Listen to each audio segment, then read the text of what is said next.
Call this meeting to order with the Pledge of Allegiance.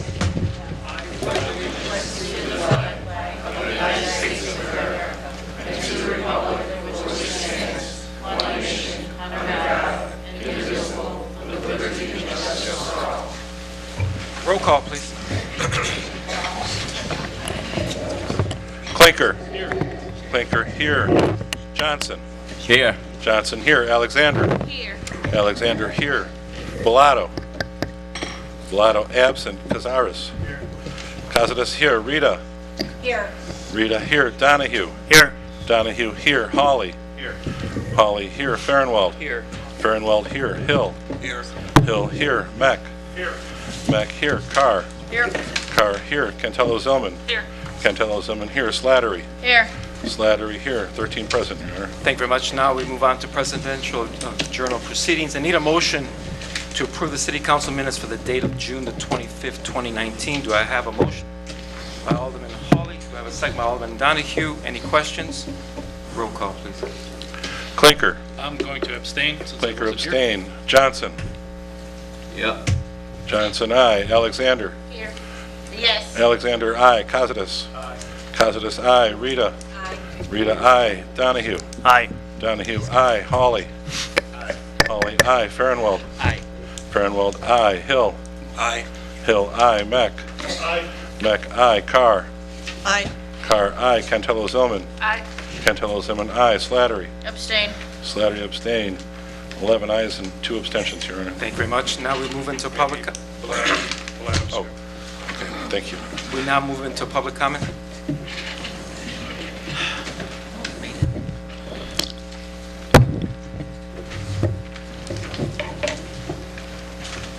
My name is Ronald Young. I live at 12440 Maple in Blue Island. I come tonight to talk about 4 things, if I have time. One thing I'm calling you about is I've had several phone calls. One of the curses of being known as a young man, as a citizen activist, is a lot of people call you up and complain about things that they won't come to the city council and speak about on their own. It's come to my attention, and I've talked to 4 aldermen about this, that you have a group intent on changing the rules and procedures of the city council in Blue Island. Unfortunately, some of the remarks that have been made to me by citizens who are inflamed by this problem are that the plans are draconian. To limit the amount of time a member of the city council can speak on a given issue, limit them to being able to speak only once on a given issue, which is, sounds really bad to me. There is a thing that says that, according to rumor, that you will have no thing come to vote unless it is presented by a member, chairman of the standing committee, and several other things that are outrageous and in violation of what I believe is common sense and democratic Republican government. I feel that the things are so inflammatory, and because of the fact that there is a supermajority now on the city council, that any changes to city council procedures or city practices regarding public information should be handled by public hearings. They should be handled in a special meeting, and that the information reported out of committee on any potential changes to rules and regulations should be published 10 days prior to the special meeting and subject to public inspection at the city clerk's office. This is a hot item. I've had 4 or 5 phone calls of people who are inflamed, feeling that the city council is trying to be hijacked. There is a thing called tyranny of the majority. Some of the rules, particularly saying that nothing can be voted on if this is in true. I can't get the information in solid, legitimate form. I've heard there are several versions available to you members, from 12 to 18 pages. I've heard that some of the things, saying that a piece of legislation cannot be voted on, or a rule or regulation cannot be voted on unless it is presented to the city council by a committee chairman of a standing committee, is just totally wrong. Limiting comments or the interplay of discussion that is set forth the way General Roberts, presented them in the 1873 version of Robert's Rules of Order, violates comity. Comity is when friendly discourse takes place between people of opposing views during discussion. When you have very strong, restricted access to comment, you destroy comity. When you have a tyranny of the majority, if that develops, you have rampant cronyism and nepotism. I know of one situation where a special job was created for a relative of an elected official at an outrageous sum of money. It never existed before. I know of another situation or two that are a result of bossism, like we had in the city of Chicago for nearly 90 years. And it's taken 50 years of the Shackman Decree to try to do away with that. I don't want to see that happen. I don't want people in this town to think it's going to happen. I think the best thing for transparency and public access is if you decide to establish formalized rules of procedure, they should be had in public hearings, and when it comes out of committee for final vote, it should be published and made available for public inspection prior to a special meeting to vote on it. The other thing I have is I will not be available.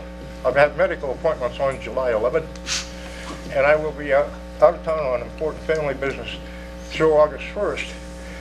The hospital is a necessity to the people in this community, particularly guys like me who are 80 years old and all crippled up.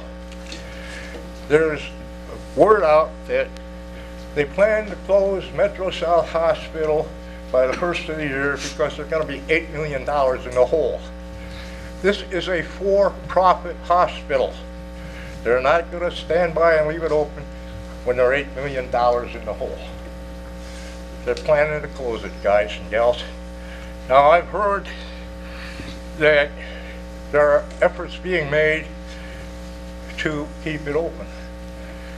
My feeling is that this is such an important thing to 5 communities and Morgan Park that we should be getting in touch with the mayors of neighboring communities and to go have representatives go to the city council of the neighboring communities to inflame citizens to write letters, and that the city clerk should be authorized, organized, ordered, or whatever, to prepare a list of legislators, their offices, their phone numbers, and media releases be put out urging people to write letters and make phone calls to all affected state, local, and federal agencies to get citizens to write letters, because letters do a hell of a lot more to affect change than a petition will. 10,000 letters on the desk of a congressman make a hell of a lot more impact than 4 or 5, 10,000 page signature petitions. Last thing, I know that for years I've had a lot of respect for the elected process. I've had a lot of respect for any citizen who takes the time out of their life to try to make their government work better for everybody. Some of you have received my expressions of appreciation, and I just want you to know I really admire and respect any citizen that will take the time out of his life, especially when we only have about 18% voter turnout. So I truly respect you folks as individuals for making your contributions. Last item, I have a person that called me up tonight who lives at 12756 Western Avenue. They have had their car towed from a place where they had been parked for years. It's cost them close to $400 on a police tow, and a sign was not put up until after they had been towed. According to this person, I'd like to get the name of the alderman in that ward, 2 aldermen in that ward, and their phone numbers, so that this person can call to have the alderman there seat on their behalf to get a refund of that close to $400 in taxes and fines. Thank you very much. Appreciate your indulgence, and I truly hope that you will work toward transparency when and if you decide to change the rules and procedures of the city. I got a few suggestions I'd like to make on that, but the thing is, you got a lot of people scared to step out here. Thank you very much. Thank you.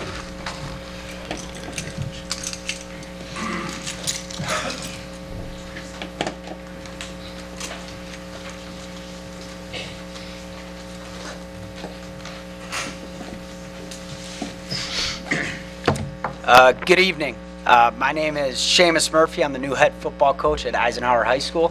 It's good to be back in Blue Island. I taught in District 130 back in 2013.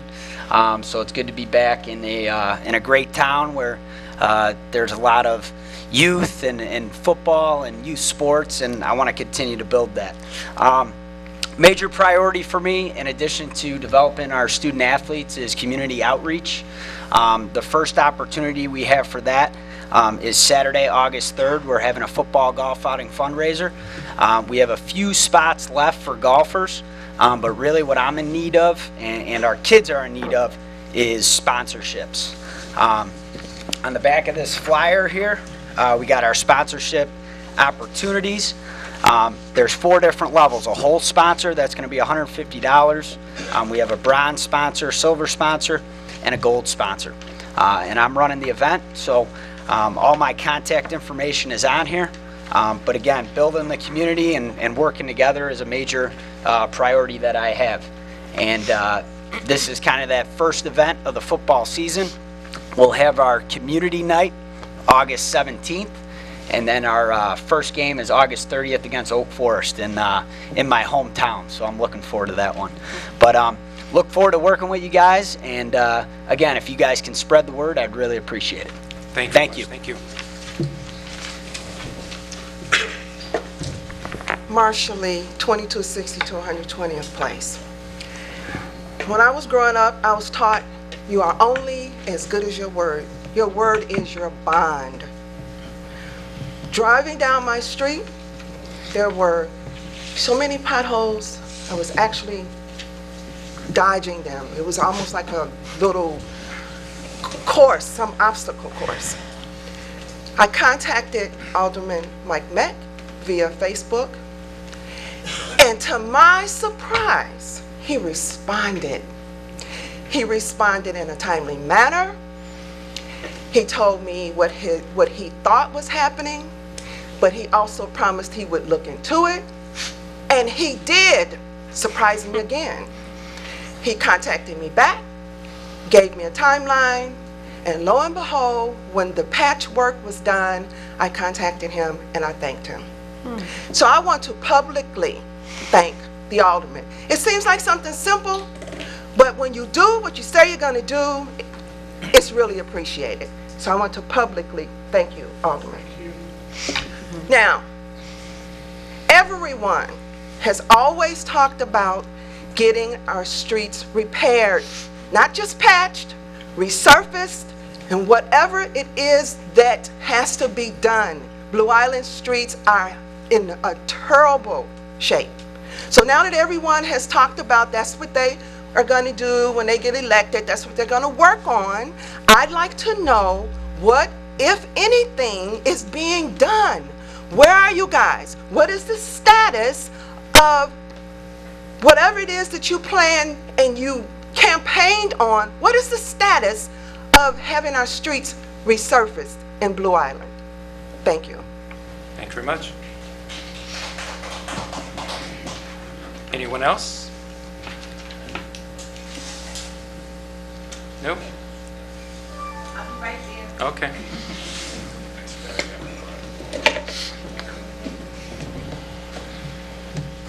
Carol DePace Green, Orchard Street. Want to bring the mic down, Ms. Green? Thank you. Yes, Carol DePace Green, Orchard Street. I see we have somebody new sitting up in the front. In And- fact, I was going to wait until after you speak. We were going to do a presentation introduction. So Okay, you're a little bit ahead of me, okay, okay? yes. So move When on I to the see new next. faces, of course, it's time to ask questions right away rather than later on. You're going to get it.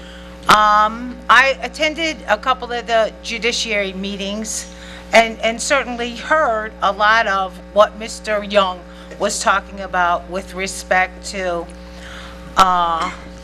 changes in procedures. I've been assured that a procedure ordinance was passed in the 80s.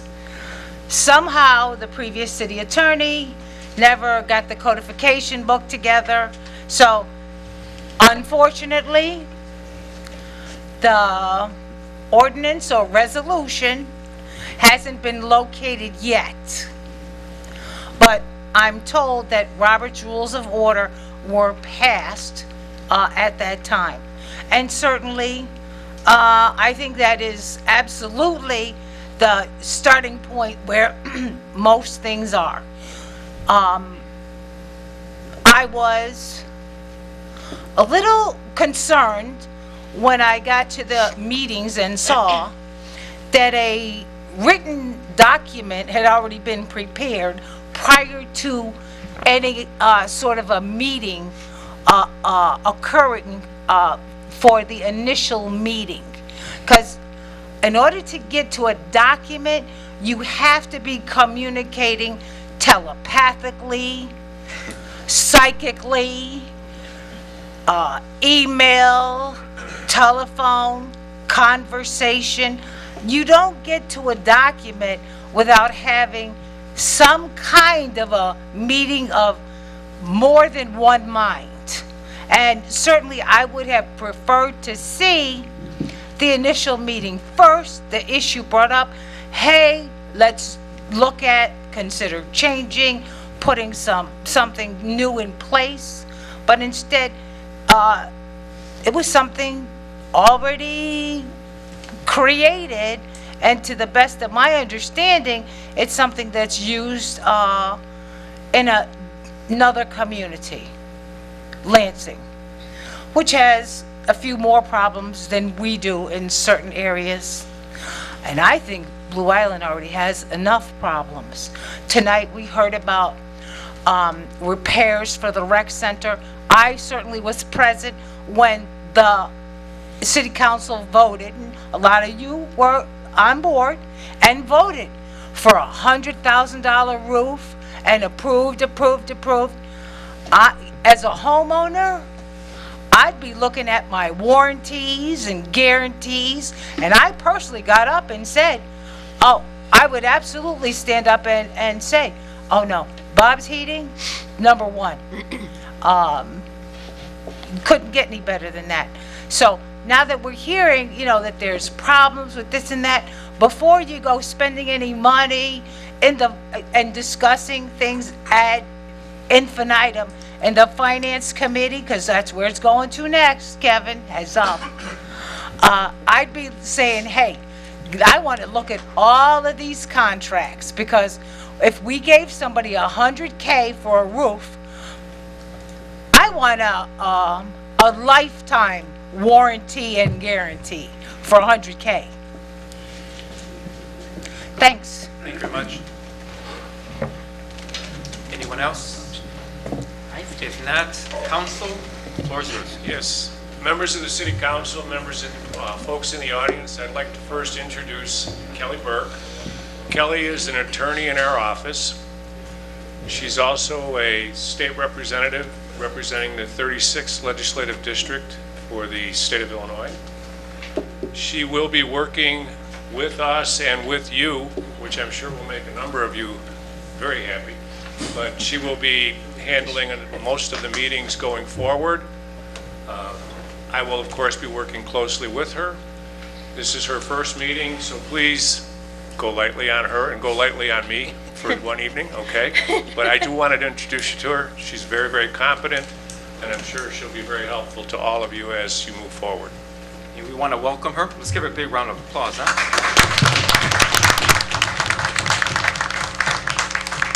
And that's more applause in one evening than I have ever gotten. Aw, Carrie. Council, you want to say something? No, thank you. I know Alderman Donahue, and looking forward to meeting the rest of you and working with you. Carrie is, told me a lot about some of the issues going on here. It's a very interesting town, a lot of interesting issues, and I'm looking forward to getting to know you, getting to know the residents. Thanks. Thank you very much. Now we'll move to report of city officials, presentation, resolutions. I need the members of Blue Island American Legion Post 50, if they could meet me by the podium, please.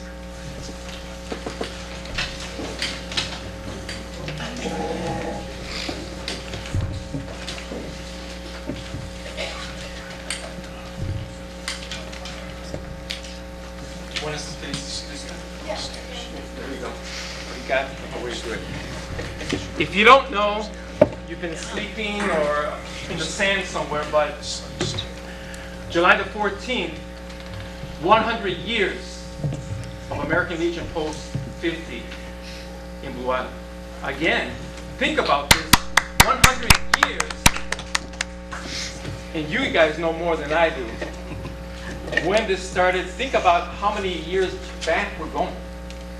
To the beginning of this country, almost beginning of the country, almost halfway there. That this organization has been here, this institution, in our community. And as a result of that, we want to honor both the present and the past members. And I have a proclamation that I will be honored, and I'm going to read to all of you as follows. Whereas the city of Blue Island congratulates Blue Island American Legion Post 50 for their contributions to the veterans returning from World War I since 1919 in Blue Island, Illinois.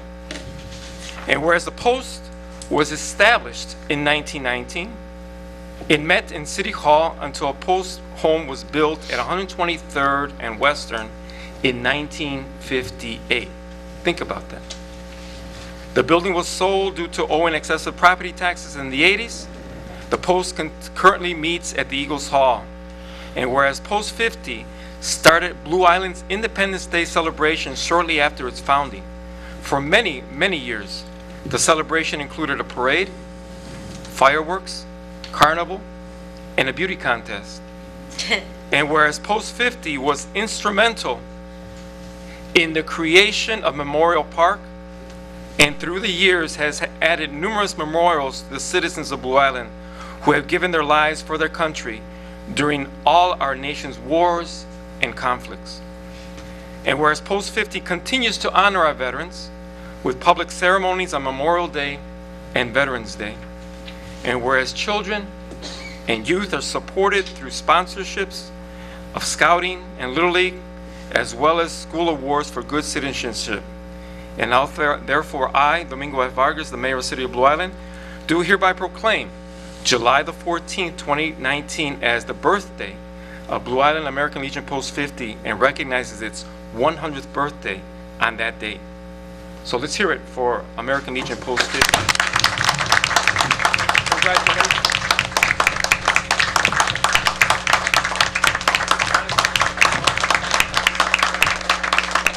On behalf of the American Legion Post 50, this Sunday at York and Western, we're going to have a birthday party.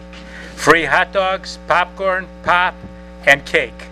So we want to see you all out there. It's going to be from 12 to 4 at York and Western. So hopefully the weather stays good. I'm hearing it's supposed to be in the 90s, but hopefully no rain. Hope to see you there. We will be there. Thank you. Again, just let me continue adding this with American Legion Post 50. Growing up, I've attended as many of the events, Veterans Day, Memorial Day, to this day. I know a lot of the aldermen who were aldermen and who are present aldermen have attended. But again, we cannot forget our veterans, and that's something that we should remember them every single day, because without them, we wouldn't be standing, us as elected officials and myself as mayor, holding this office if it wasn't for your dedication, both the men and women and everybody else who else served for this country. Thank you very much. Thank you.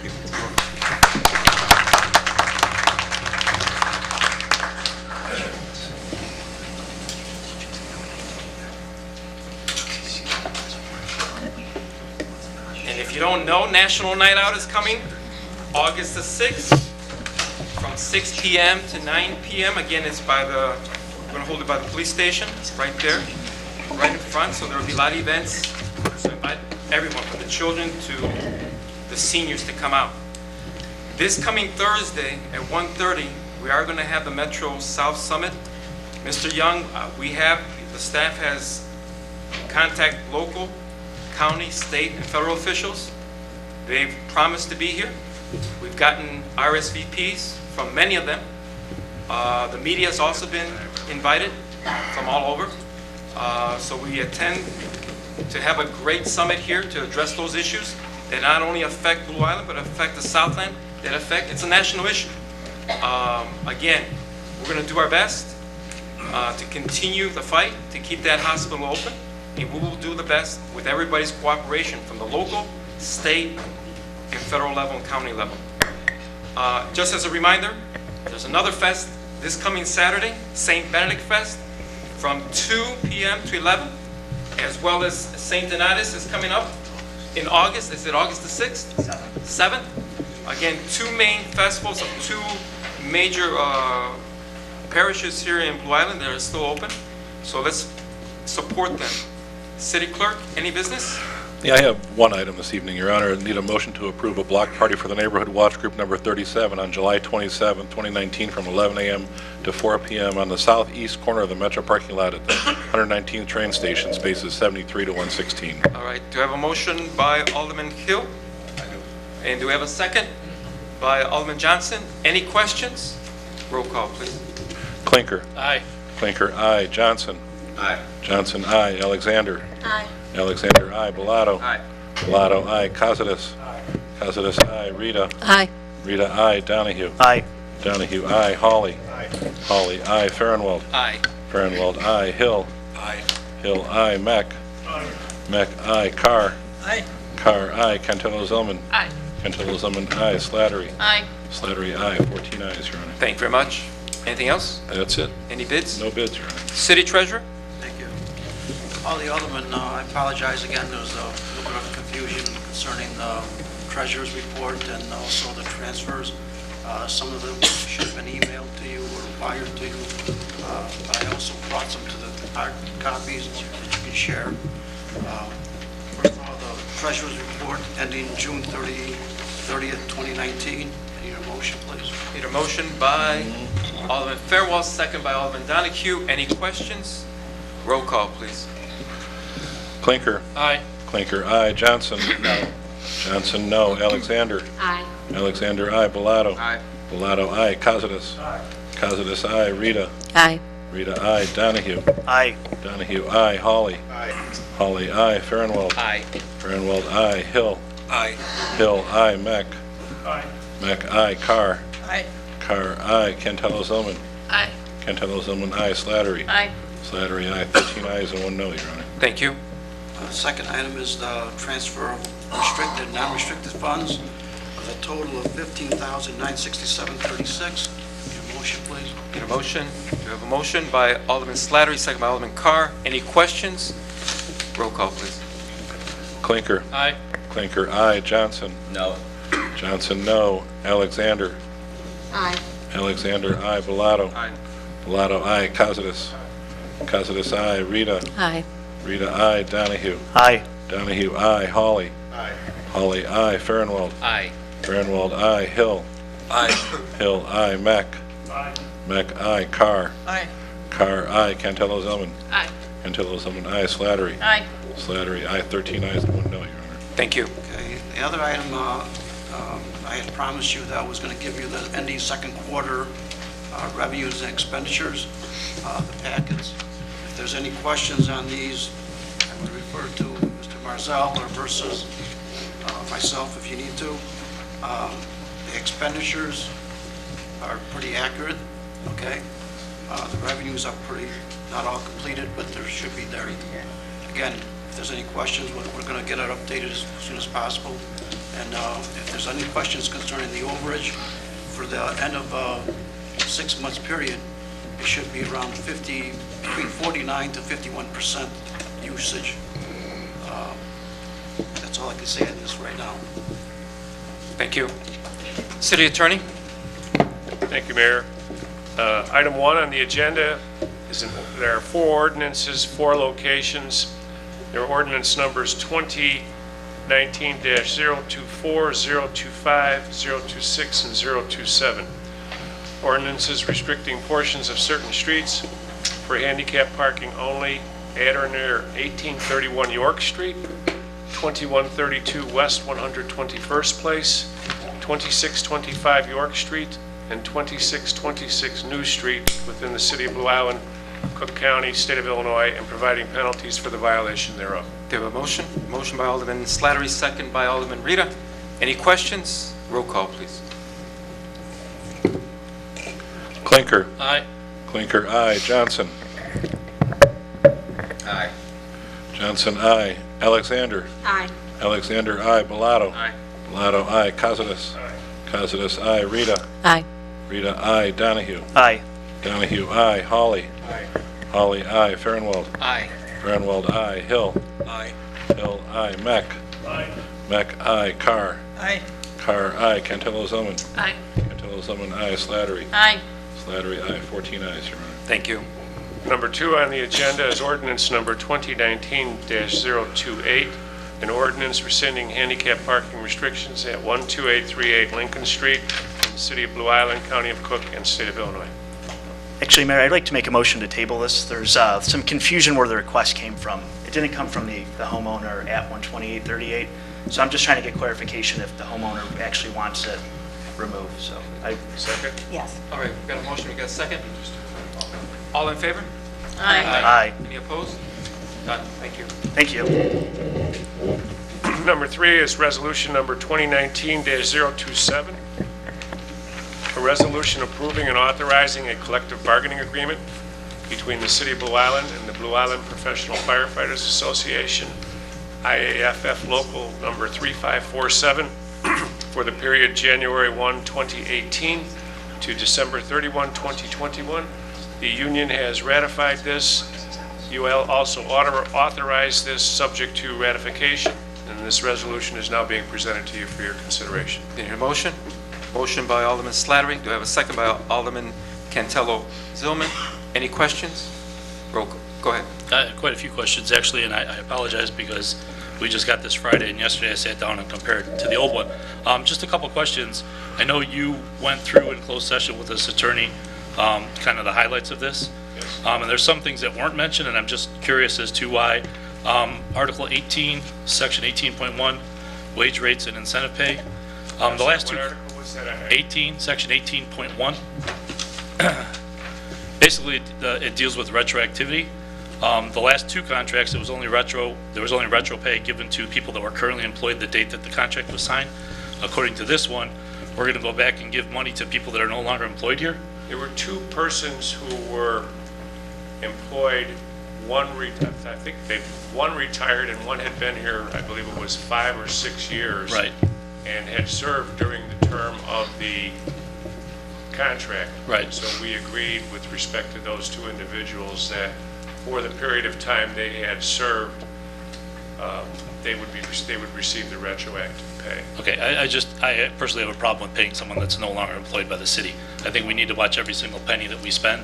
I don't know how much that actually involves, how much money that entails. And you're also looking at other things. That one of them is a full-time, or they're both full-time firefighters. One of them retired, you said? I believe. So that affects pension information now too, because that increases his pay rate. He's already got his pension set. You get what I'm saying? It's hard for me to understand. I know I talked to, I think it was Janelle, and I think it was Mike, about payouts for people when they leave and how there was issues with IMRF, and that's why they paid out, like, was it Marshall from Public Works all at one time? Because you had to worry, you couldn't keep them on the books. So it just, and being on the pension board for 20-some years, that's a question I have too, is how does that affect that? Because this person's been collecting a pension for at least a couple of months that I know of.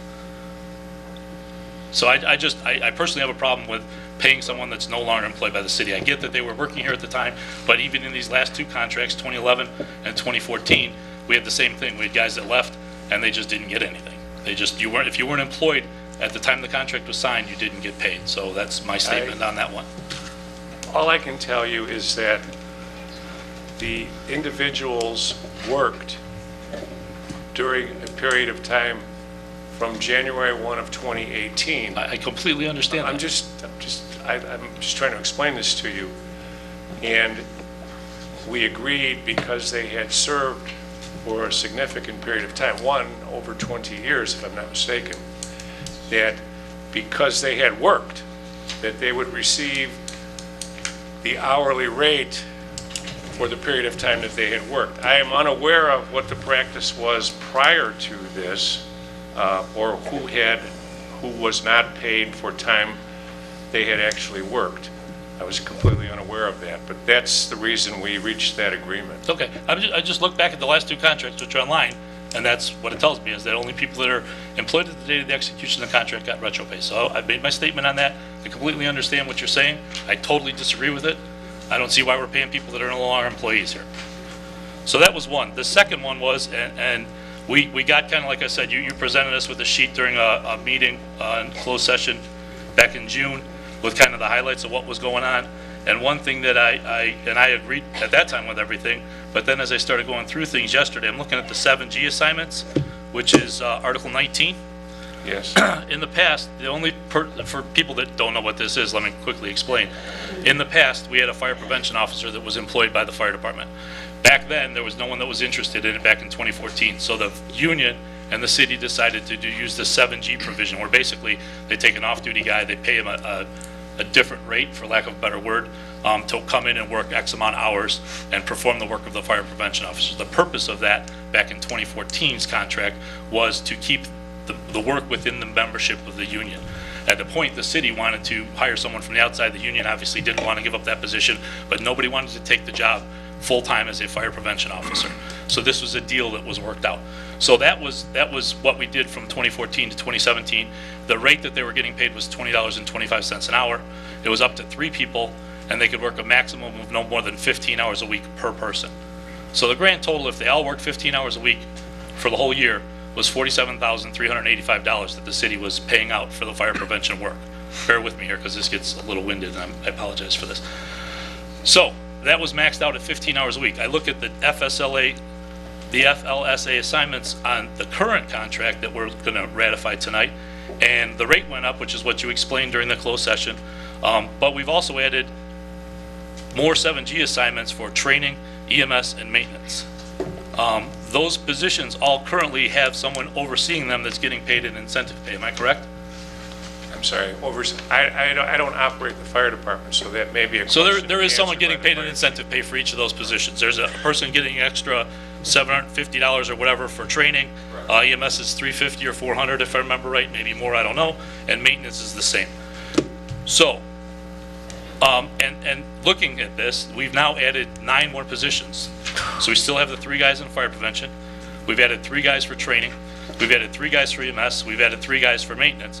We've taken out the maximum of 15 hours a week. There's no max listed. I just am concerned that we're exposing ourselves to a lot because there's nothing that says that they can't work more than that. Let's just do it this way. Even if they only work 15 hours a week, if we put that max back in for all those positions, we're now looking at $216,122.40. Once again, I think we should watch every single penny that we spend, and I think that needs to be changed. I think we need to continue with just the fire prevention officer because the reason that was done was to keep the work within the bargaining unit. I think, at least in the past, and Dan, maybe things are different, the lieutenant provided the training for the shifts on each shift. The EMS coordinator provided that, and or the lieutenant. I could maybe see adding somebody additionally to maintenance because there's only one person doing the maintenance and he was kind of overwhelmed.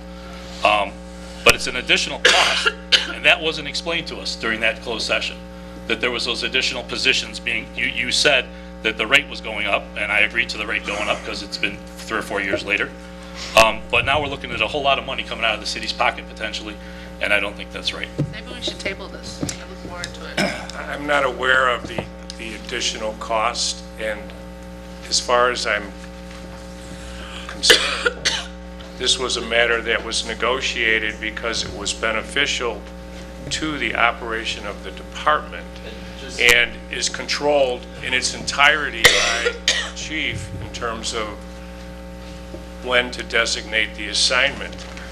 It was just determined that one reason we don't have a fire prevention officer, and so we decided that instead of pressing hard for that position and then also pressing hard for 3 additional lieutenants, that we would try to work within the department with the manpower we had to provide for these different positions with part-time, basically with, I won't call it part-time rate, but less than the normal overtime hourly rate that would be incurred if we had to have somebody on staff doing this for those hours.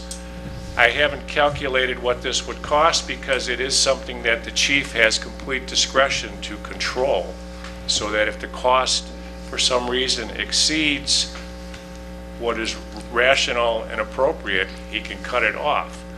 I have no idea how it was operated previously, but in negotiations, the members of the department, as well as the administration, believed that this would be a more efficient way to run these 4 different positions as fire prevention, training, EMS, and maintenance.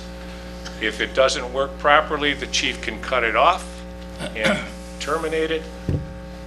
My suggestion would be that, I never saw this quite as a highlight of the contract, and I apologize. As I said, I don't run the department. In many instances, I take the advice of the department head.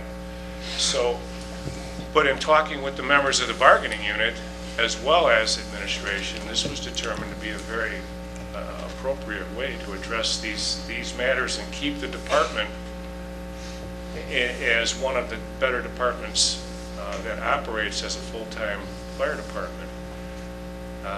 I don't know what you did when you were chief, Alderman. I haven't the slightest idea.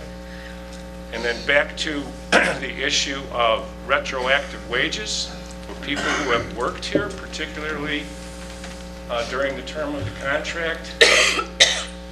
It has always been my experience in negotiating contracts that people who have worked for a period of time while the contract was being negotiated would receive the hourly rate for the time they worked, unless there is a specific exclusion in the contract, which we did not have. And so what I'm saying is that we included this because there were 2 people who were separated, one who had worked here for more than 20 years, and the other, I believe, was here for 5 or 6 years. I'm not sure the exact amount of time. And so that's why we did it that way. I didn't see that as a highlight, or I would have pointed it out to you, believe me. Okay, so I was involved in contracts. I started the fire department in 1985, and the entire time I was there, and I wasn't on the union board the whole time, but I knew the contract because I was following it. No one ever got retro pay if they weren't working here, including the times that you were attorney. I don't have access to those contracts currently. I can try and dig them up, but we never paid retro to people that weren't employed by the city at the time the contract was signed. I would beg to differ with you. Okay, well then we're going to. I don't want to argue with you. I don't want to argue with you either. Then we can just pull those up and we can take a look at them. Back to the FSLA or the 7G assignments. We added 9 positions. We're exposing the city, and I know you just said you didn't do the numbers. I asked a ton of questions last night at Finance. Director Marzell can tell you, and I got more questions tonight. That's a lot of money that we're putting ourselves on the line for. And another point that was always made when I was on the other side of the stick by you and Mayor Poloquin was we also have to look to the future. Not saying that Chief Garita is going to not cut this off at whatever point. Who in the future is going to be fire chief? That we're exposing the city to a lot of expense here by not limiting it, if we even agree to it. I don't agree to it, to tell you the truth. I agree to the fire prevention officer, and I can see the maintenance. The other 2, those can be done by the officer on shift. We don't need to pay guys to do that. It's a lot of money to be liable for, to be exposed to when we're pinching every penny we can to do things like fix streets and whatever else needs to be done here. Go ahead, Al. Also, how would the closure of the hospital affect our fire department and the paramedics? Would we have to increase staffing and increase equipment, et cetera, which would cost the city additional? That was discussed at finance last night as well. Alderman Bellato brought that up. Right now, we are BLS, which is basic life support, which is EMTs versus the paramedics. So our transport times are certainly going to increase, which would probably lend us to making the move to ALS, advanced life support, and paramedic. Say that again? So advanced life support, which is paramedic, it's an upgrade to the EMT. So yeah, there's going to be an additional cost to that. Those are some things, and we discussed. I'm exploring different options. I actually met with Chief Welsh from Glenwood today. He was involved heavily in the closing of St. James. So there's some ideas. He will be at the summit Thursday. So there's some different ideas there. Again, the cost shouldn't certainly be incurred by the city alone. Hopefully, we'll find avenues. Hopefully, to fund us upgrading if we have to. But yes, the suggestion would be yes to upgrade to ALS and increase staffing because of our transport times and us being down for as long as we're going to be. Thank you. Any other questions? There's a motion, there was a second. Roll call. Who made the motion? What was the motion? The motion was by Alderman Slattery, second by Cantello Zellman. Just to bring it up to discussion, To table it? Don't you discuss? or just to discuss it. Okay. What do you mean to discuss it? Is that what we're doing now? That's all we did. Right. So Okay. it's already been in the committee. Discuss what? I'd like to make a motion to table. If we table it, where are we going with it? This is my concern. Is that To address some of the concerns that Alderman Clinker brought up. we'd have to go back to the bargaining table, all right, with the hope that the union would be willing to reopen it and not file an unfair labor practice. And why would they file an unfair labor practice? How could they do that if it's not signed? We haven't agreed to it. Well, So negotiations are still ongoing, am I correct? Alderman, I'm just telling you what you have to do. So we're basically being forced into agreeing to it. I'm just trying to tell you, I'm trying to give you advice. And what I'm saying is we would have to try to go back to the bargaining table. All right? And in lieu of them filing an unfair labor practice, that's what we call, not mine. And see what we can do, if we can do anything.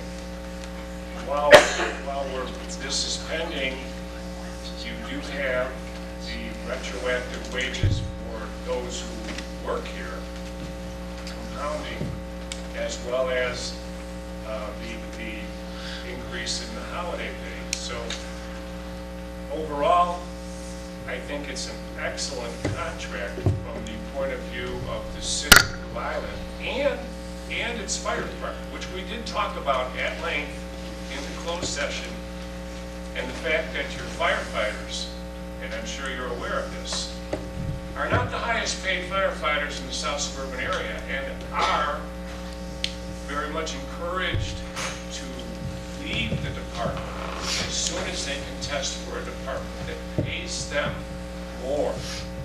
And while you may see this as an additional cost, some of these things are such as these positions that you claim we added. We didn't add positions. We created 4 different categories for 7G work. It wasn't like hiring 9 people. You added cost, that's my issue. These are incentives for some of these young people who stick their necks out a lot to stick around and continue to provide us with the experience that they acquire during the course of their career. So while it may seem like there may be potential financial exposure, I agree with you. I told you the chief has the discretion to cut it off if he sees it being abused. My experience with this bargaining unit, they don't abuse. These people are dedicated, they work hard. This is something that they thought was very beneficial to the department. This is something that the administration thought. It's a good contract. It shouldn't be shelved for another 2 weeks or a month while we mull around whether to have 2 3, 4. Then you should have gave us this information ahead of time so we wouldn't be talking about this. And for the record, I have nothing but faith and agree with you completely. It's a great department. I was part of it for 34 years, almost 34 years.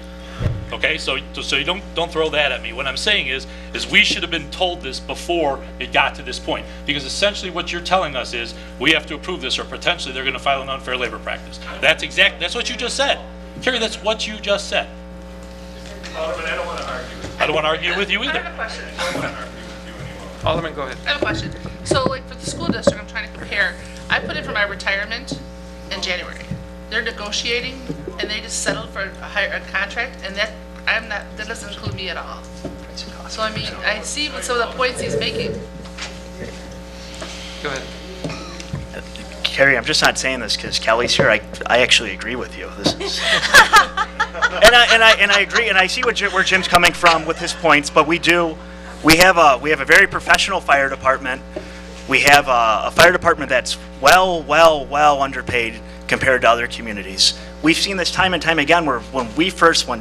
When Nancy and Candace and myself came on, and Tom came on the city council, we had to put a conclusion, I think, in the other contract. If they were leaving the department within a certain amount of time, they had to pay us money back because they were leaving to go to. That was for training. For training, yeah, but Right. we were hiring these guys, doing all the training, and they were leaving to go to cities, Chicago, Auquan, these other communities that were paying more. So I definitely understand what you're saying, Alderman Klinker, but I see this as like I said, I can't believe I'm agreeing with Mr. Horvat that it's an incentive to entice our fire department, our fire personnel to stay here because they're going to make a little bit more money and they're going to hopefully reinvest that money back in our community and they're going to stay and we're not going to have to train new firefighters year in, year out. And I respect your opinion. It was very well thought out, very well prepared. I just disagree with you, and I'm going to ask we support the contract as it is. Thank you.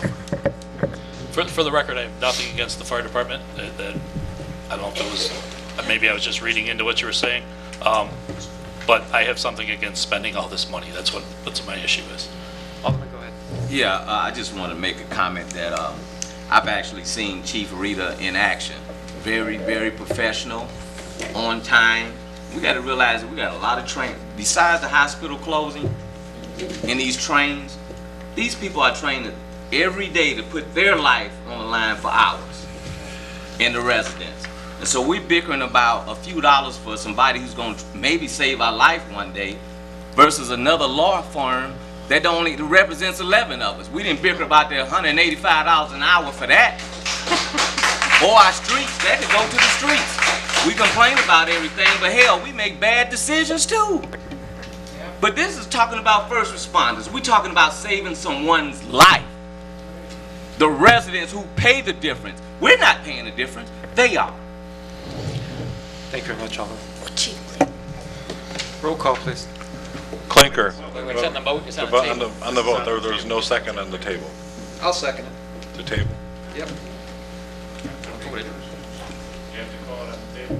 All right, roll call. What's the motion? This is a motion to table the contract. Clinker. Aye. Clinker, aye. Johnson. Absolutely not. Johnson, no. Alexander. No. Alexander, no. Bellato. Aye. Bellato, aye. Costas. Costas, no. Rita. Aye. Rita, aye. Donahue. No. Donahue, no. Hawley. No. Hawley, no. Farnwell. No. Farnwell, no. Hill. Aye. Hill, aye. Meck. No. Meck, no. Carr. Aye. Carr, aye. Cantello Zillman. Torn? I'm gonna say no. Cantello Zillman, no. Slattery. No. Slattery, no.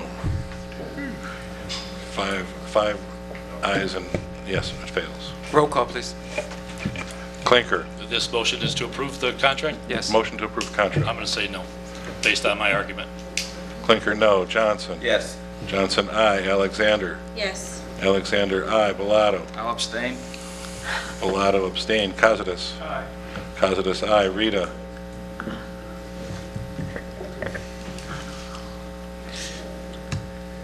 Aye.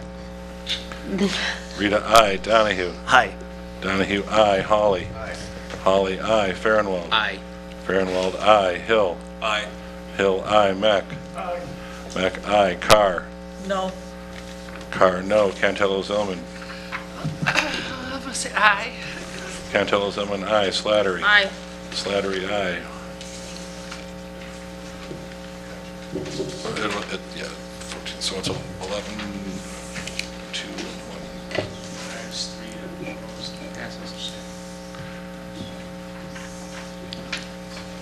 Two noes. 11, 2, and 1.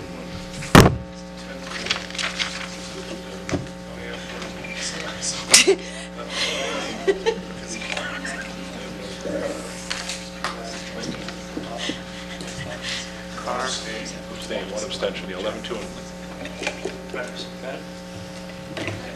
Next item on the agenda. Let me just make this one comment. For the alderman that voted in favor of it, thank you on behalf of all the residents of Blue Island. Thank you. Next.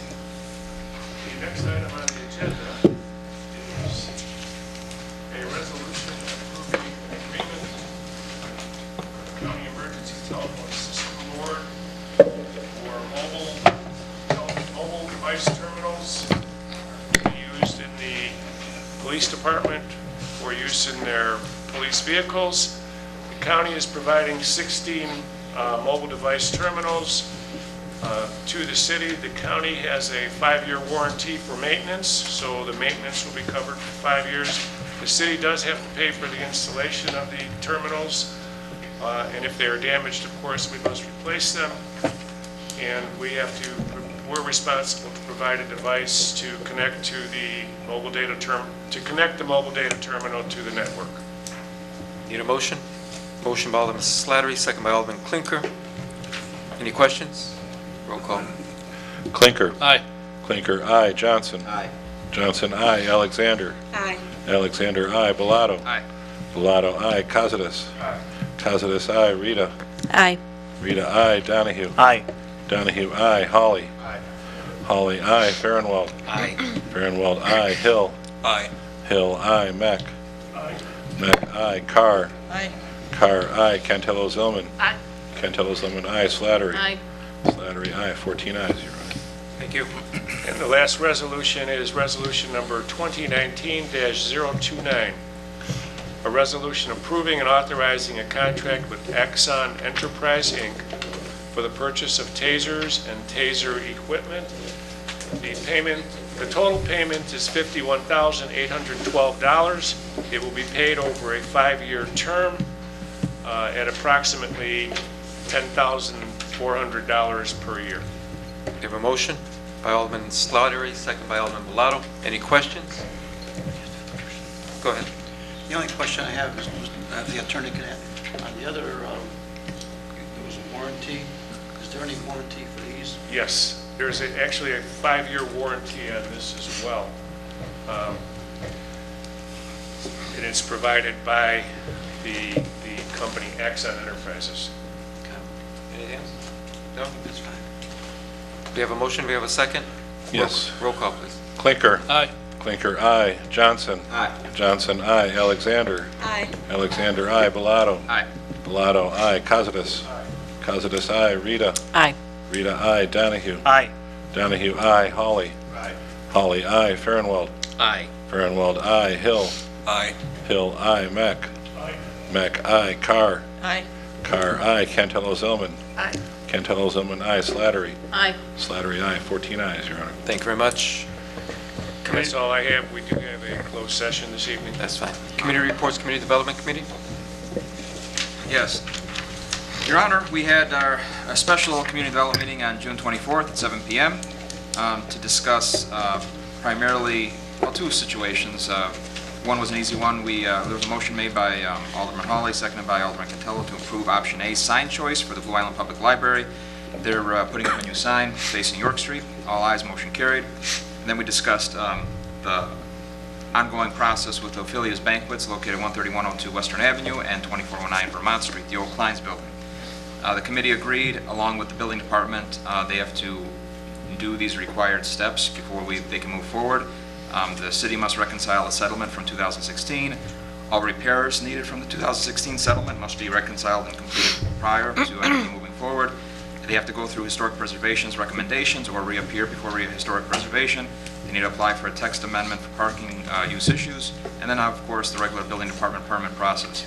The committee agreed, because zoning board of appeals recommended a parking survey, that we would pay for a parking survey for that area, but a lot of these steps have to be completed before we do that.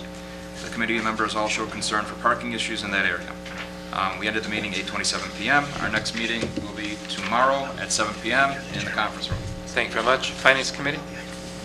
Thank you, Your Honor. The Finance Committee met yesterday, July 8th, 2019. The meeting was called to order by Chairman Kevin Donahue at 6 p.m. Roll call was taken with Alderman Donahue, Bellato, Quinker, Alexander, and Johnson in attendance. Also in attendance were Director of Administration Michael Marzell, Senior Accountant Janelle Hunt, Chief Daniel Rita of the Blue Island Fire Department, and Alderman Johnny Ringo Hill. There was no members of the public in attendance, so there was no public comment.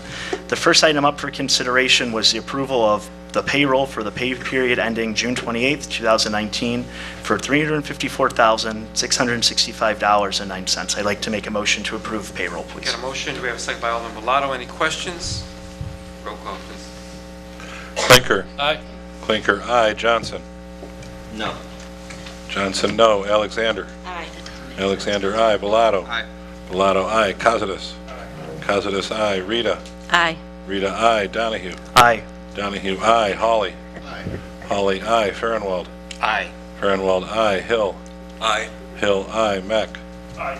Meck, aye. Carr. Aye. Carr, aye. Cantello-Zillman. Aye. Cantello-Zillman, aye. Slattery. Aye. Slattery, aye. 13 ayes and 1 no, Your Honor.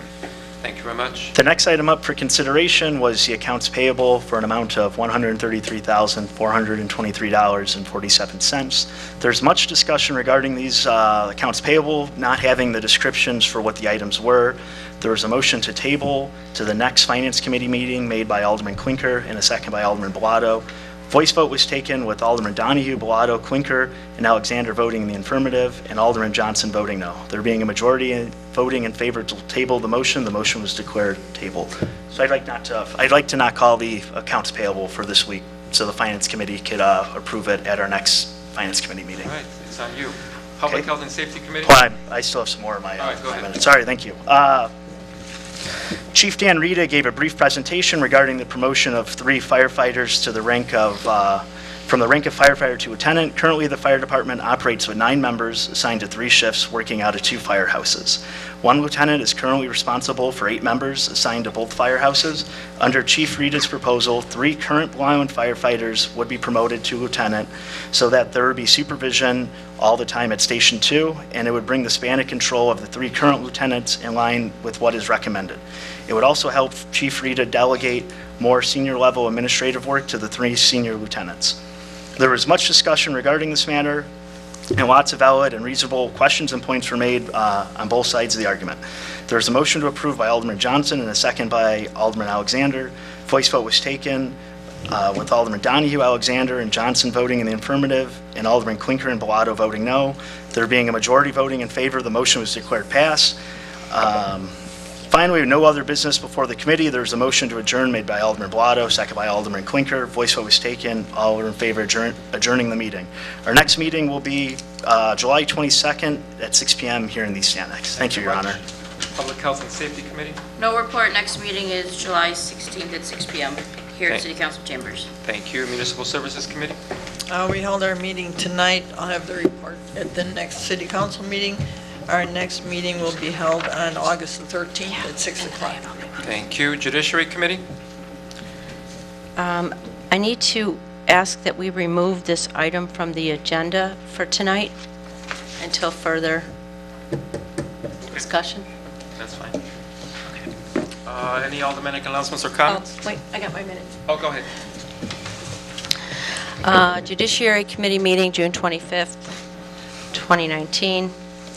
The meeting was called to order Tuesday, June 25th, 2019 at 6:06 p.m. in the East Annex of City Hall, 2434 Vermont Street, Blue Island, Illinois, with proper public notice given. Roll call taken of the committee with Alderman Rayan Cantello-Zalman, Alderman Johnny Ringo Hill, Alderman Kevin Donahue present. Alderman Tom Hawley came in late after roll call. Also in attendance, Finance and Administration Director Mike Marzell, Attorney Aaron Blake, Anita Kinney, David Johnson, Mark Keener, Kathy Keener, Dorothy Walenta, Margarita Humbles, Carol DePace Green, Jan Osling, Anna Stang, Bob Mathai, Treasurer Carmen Bellato, Alderman Bill Farnwell, Jackie Murphy, Rosemary Murphy, Reporter Ted Slowick, Alderman Fred Bellato, Alan Stevo, and John Wassenaar. Public comment. There was approximately an hour of public testimony given, with some constituents speaking multiple times.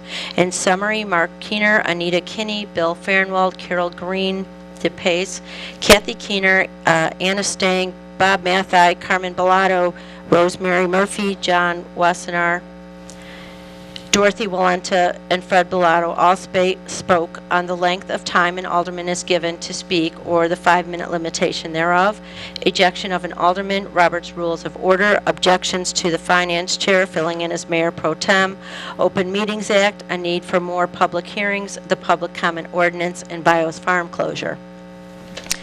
After hearing public comment and running into time restraints, the meeting was adjourned and continued at 6:59. A motion was made by Alderman Donahue and second by Alderman Cantello-Zileman to adjourn and continue the meeting to Monday, July 1st, 2019 at 7 p.m. Voice vote, all in favor. Meeting was adjourned. July 1st, 2019 minutes. The meeting was called to order Monday, July 1st, 2019 at 7:04 p.m. in the East Annex of City Hall, 2434 Vermont Street, Blue Island, Illinois, with proper public notice given.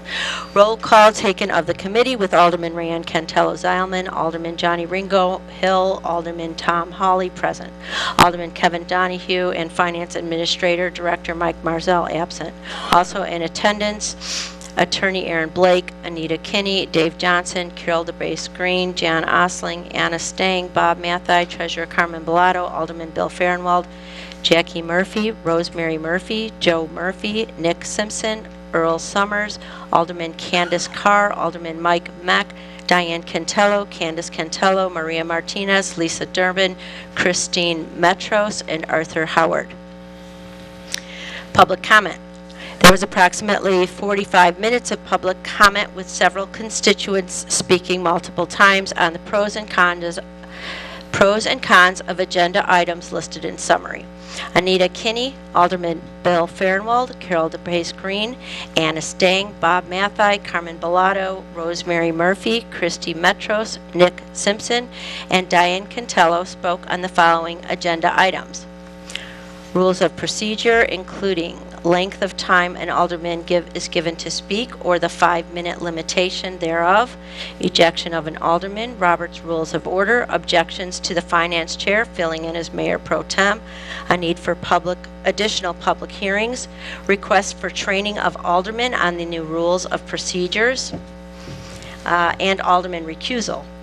Concerns regarding the Open Meetings Act, the Public Comment Ordinance, embarrassing behavior of a certain council member at City Council, questioning of proper notice relating to the Judiciary Committee agenda, concerns regarding the Clerk's Office records and codification, concerns regarding the Library Board and potential violations of the Meeting Act, and in addition to questionable hiring practices, and concerns regarding classification of the meeting as a continuation or new meeting based on the Open Meetings Act.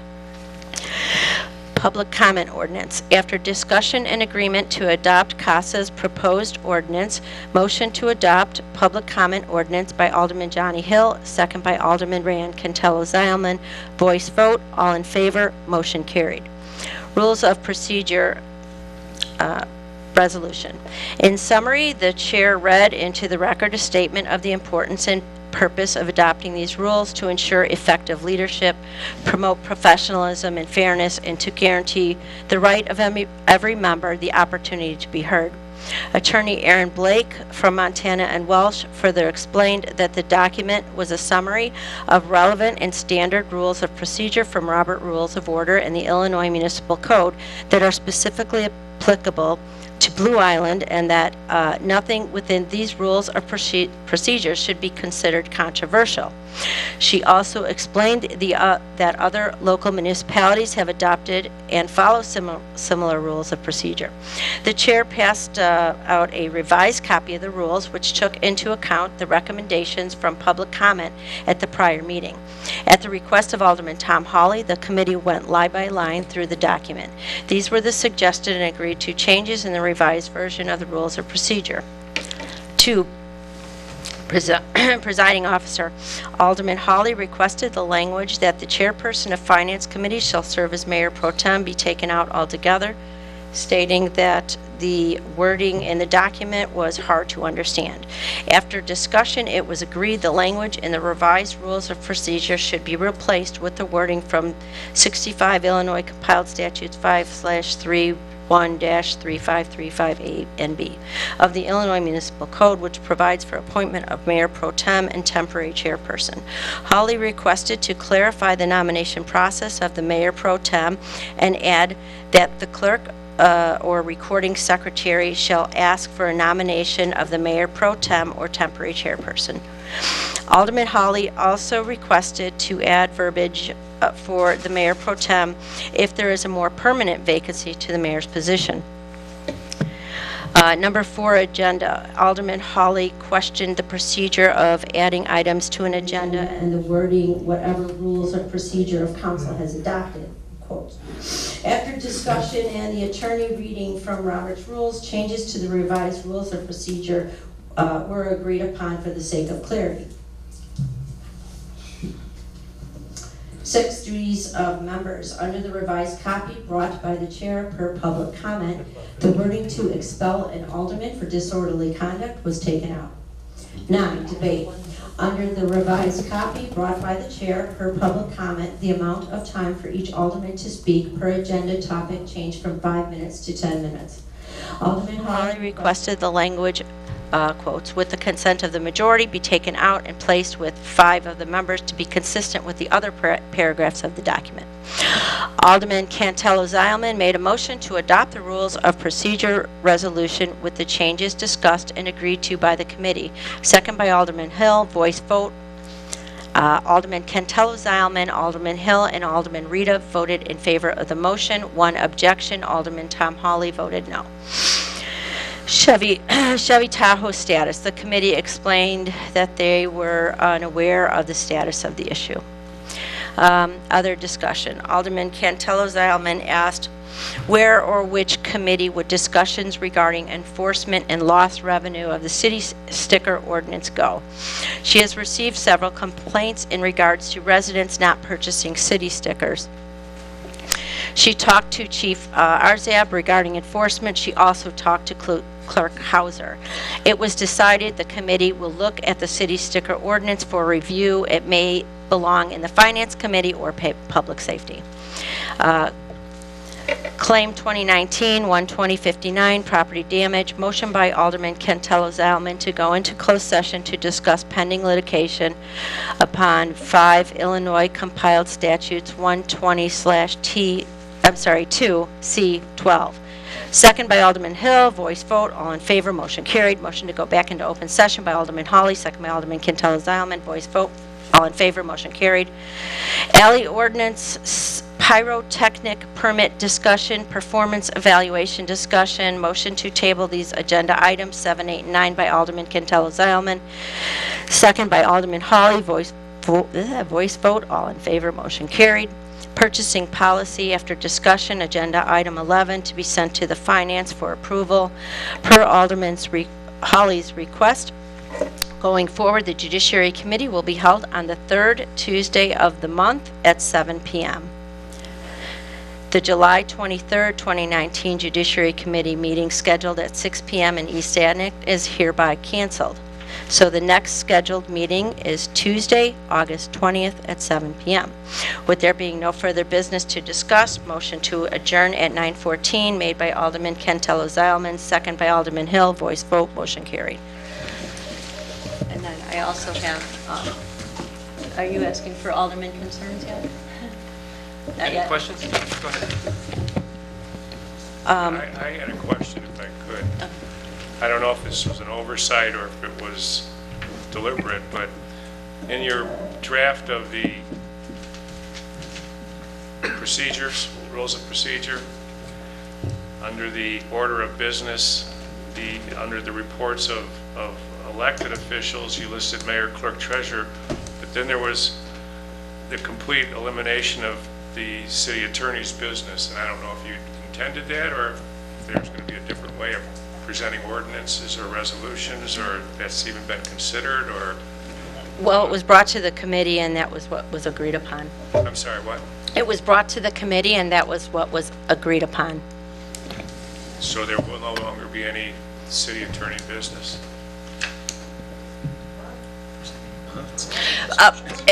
In terms of presenting ordinances, It will be added to the rules? it would go to the committees, how we used to do it.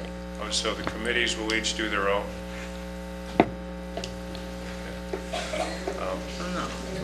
Would you be kind enough? That's how it used to be. In your discussions with... We still need legal counsel, because we might put ourselves in harm's way. Right. That's why we need legal In terms of presenting the ordinances. Alderman Johnson, concern?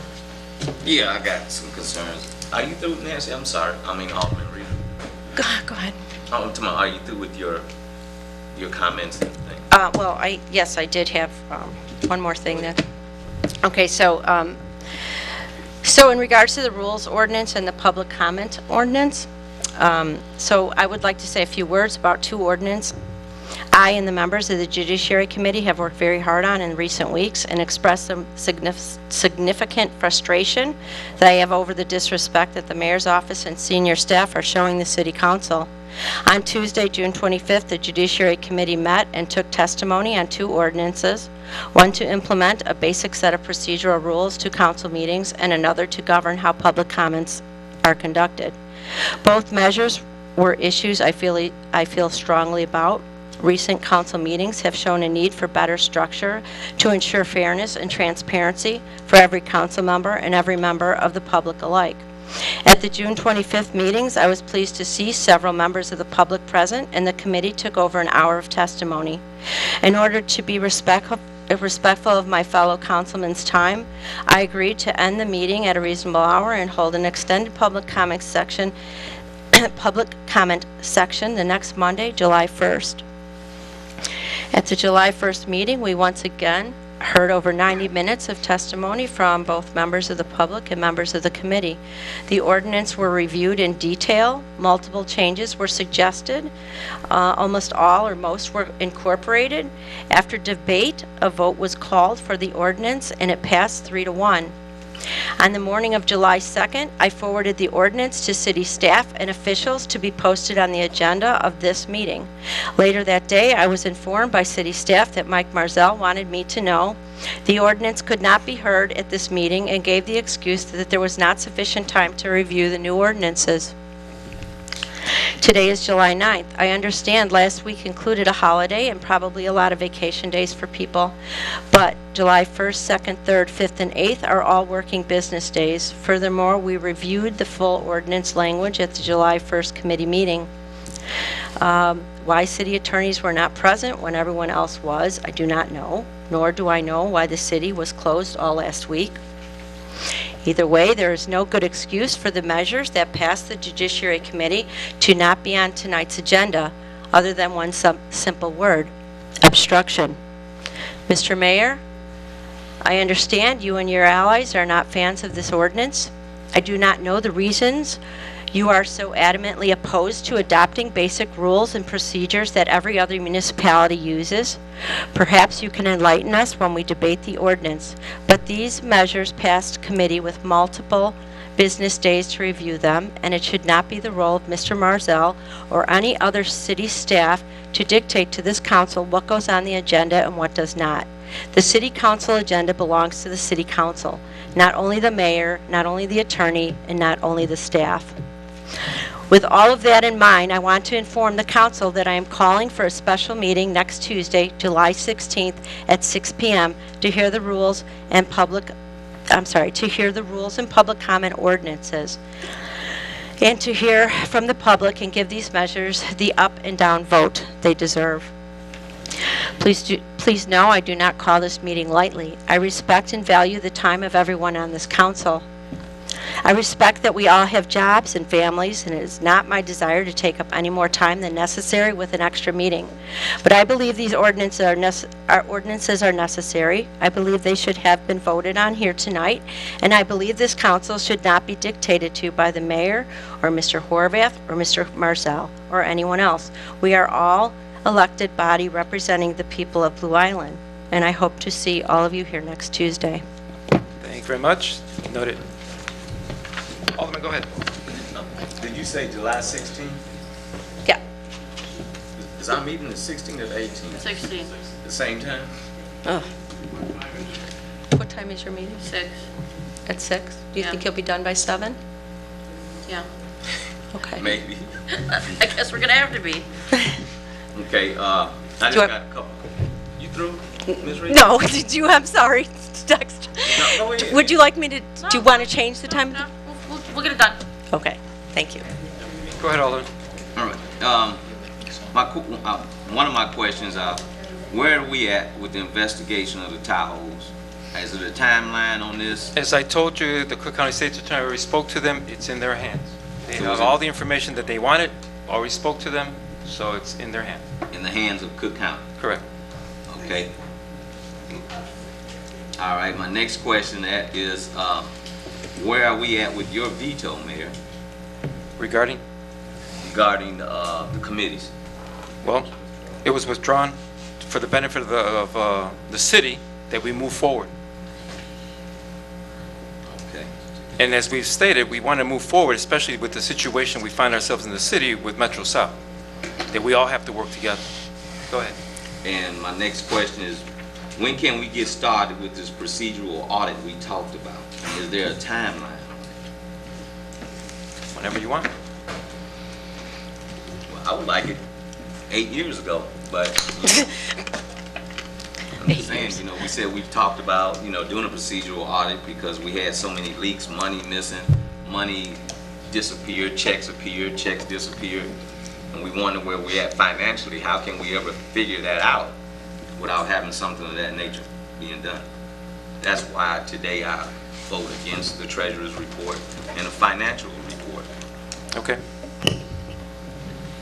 So, and you said when can we get this started? We'll look into it ASAP. Okay. And have you heard anything about the Open Meetings Act investigation? No, other than there is an investigation pending. Okay, that's all the questions. Thank you. Go ahead, Alderman. I have a couple questions. Is today the last day for city stickers? Ask the city clerk. No, the 8th is, yesterday is when the late fees were applied. Okay. The 5th is, you have a 5-day grace period, and that ended Friday, and then our first day of business was today. All right, so, I mean, I'm not sure, because I know I brought it up in our committee, and it might take a while until we get the answers, but last time I talked to you, you said it was like 8,000 There were- from 2018 approximately, give or take. We're very transient. I have 3 boxes in my office that I have, of ones that I have to take out of the system. That was once we. 2018, right? Correct. So is there any way we can have a report every meeting, like how Sure. many stickers, or how many people are still out? Is that? Well, we don't know that until and every 2 or 3 years, I get we pay $500 to the Secretary of State to get a current list of vehicles registered to the city of Blue Island. Then I compare that list to all the people that have purchased, then we send out notifications to the people who have not purchased. That'll be a couple-month process, but that starts right about now. This is the year that I would be doing Seems this. like, look, when you told me there's 8,000, it seems like that's a lot of money. There is, absolutely. 2 years ago, I printed out a book, handed it to the police department and said, here's $500,000, go get it. And they tried and they couldn't get, we're so transient that seriously, moved, no forwarding. I have 3 boxes of them and I have not been, we're still entering from last weekend yet into the system. But yes, according to last year's purchases, 17's purchases to 18, yes, there were about 8,000 that were on the record that had not purchased. We have so many apartment buildings and so many transient people. There's a couple 3,000 in boxes there that I have to just remove from the database because they don't live here anymore. Anything else? Go ahead, Alderman Donahue. Thank you, Mayor. Two things. Are houses still being added to the vacant cut list, or is that done? Yeah. Because 2 weeks ago, Alderman Rita asked, and the grass is 6 feet high now, so Public Works has to go cut it tomorrow. So she asked in this meeting, 2119 York, 2 weeks ago, still hasn't been cut. Building department's aware, I was on the emails, they said it'd be added. Okay. Wasn't done. It's just, I just want to make sure everyone's aware, you're And aware. as you know, I made the request at the last city council meeting, there are jobs available, but nobody's jumping at maybe it's because we don't pay, or I don't know. But the jobs are there. And then where do they apply at? Do they apply at City Hall They can or? apply wherever they want. They can go online, they can come in person, they can pick up the forms, clerk's office, I do have second floor. applications in my office, and they go right upstairs to HR. 18 years old. I had one more announcement. Go ahead. And then Lori Salgado dropped off National Night Out Against Crime. Blue Island Police Department is hosting it again. Promote safety and police and community relationships, food, entertainment, giveaways, and a chance to win a new bike. Oh boy. Tuesday, August 6, 2019, 6 p.m. to 9 p.m. at the Blue Island Police Station. Got it. Thank you, Your Honor. Be there. Go ahead. Also, one other thing I wanted to add in regards to Montana and Welsh, that they did this for free, the meetings and putting together the document. So that was all free, so there was no double billing. I just wanted to make sure that you were aware of that. All right. Any other, Alderman, go ahead. The 6th Ward is having a community watch meeting at Phillips Lutheran Church, 7 o'clock Monday night. Thank you very much. Any other, go ahead, Alderman. Two things. One, I'd like to thank Mr. Young for his statement this evening. He said much more eloquently and much more succinctly than I ever could have hoped to my concerns about the procedures, so I thank him for that. Secondly, just to let you all know, there is a meeting scheduled July 31st here regarding the old Masonic building to be Cook County Health Center. So anyone who's interested in what's going on there, Cook County will be there, the developers will be there, city officials, just to, they're going to lay out what's going to happen. And we did there was a zoning board of appeals meeting here last night in which we reviewed the parking situation, and there are definitely concerns there that need to be addressed, and so we'll be continuing to talk about those too. What time is that, Bill? 7 o'clock on the 31st, yeah. Alderman Hawley?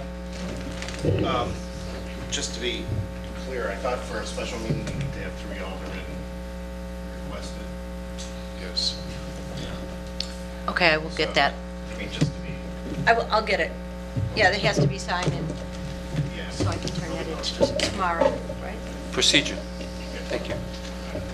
Any other Alderman? Go ahead, Alderman. Just for the record, I have nothing against Chief Reader or the fire department. I completely agree, they work hard, they're great guys, half of them were there when I was there. My problem was that we weren't given all the information to make an informed decision, and the added exposure it's giving us as far as finances. I don't want them in my band, or else they won't come to my fire. That's the thing. They do a great job. We're all in the same boat.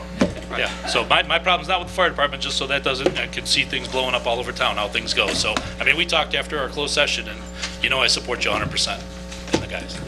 Thank you. Any other aldermanic announcements or comments? If not, we have to go into closed session ASAP. Thank you. Need a motion to go into closed session. Motion by Alderman Ringo Hill, second by Alderman Fairwell. All in favor? Aye. Any opposed? Let's go.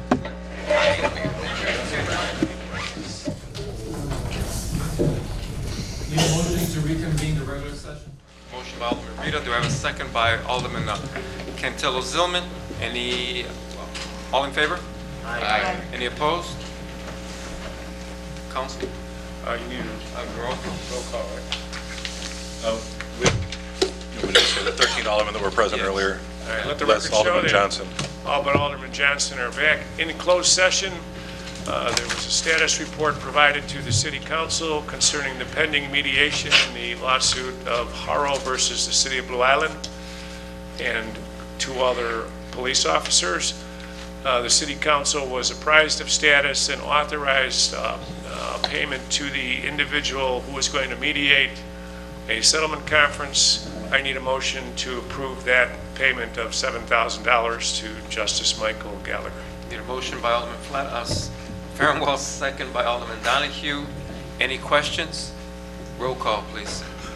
Clinker. Aye. Clinker, aye. Alexander. Aye. Alexander, aye. Bellato. Aye. Bellato, aye. Costas. Aye. Costas, aye. Rita. Aye. Rita, aye. Donahue. Aye. Donahue, aye. Holly. Aye. Holly, aye. Farnwell. Aye. Farnwell, aye. Hill. Aye. Hill, aye. Meck. Aye. Meck, aye. Carr. Aye. Carr, aye. Cantello-Zillman. Aye. Cantello-Zillman, aye. Slattery. Aye. Slattery, aye. 13 ayes, Your Honor. Thank you very much. I need a motion for Wait, adjournment. the city council has also given a very brief update on the status of the unfair labor practice case between the AFSCME local Council 31 and the city of Blue Island. Thank you very much. Anything else, council? That's all. Nothing? Need a motion for adjournment. Motion by Alderman Bellato, second by Alderman Slattery. All in favor? Aye. Any opposed? Thank you much. Good night, everyone.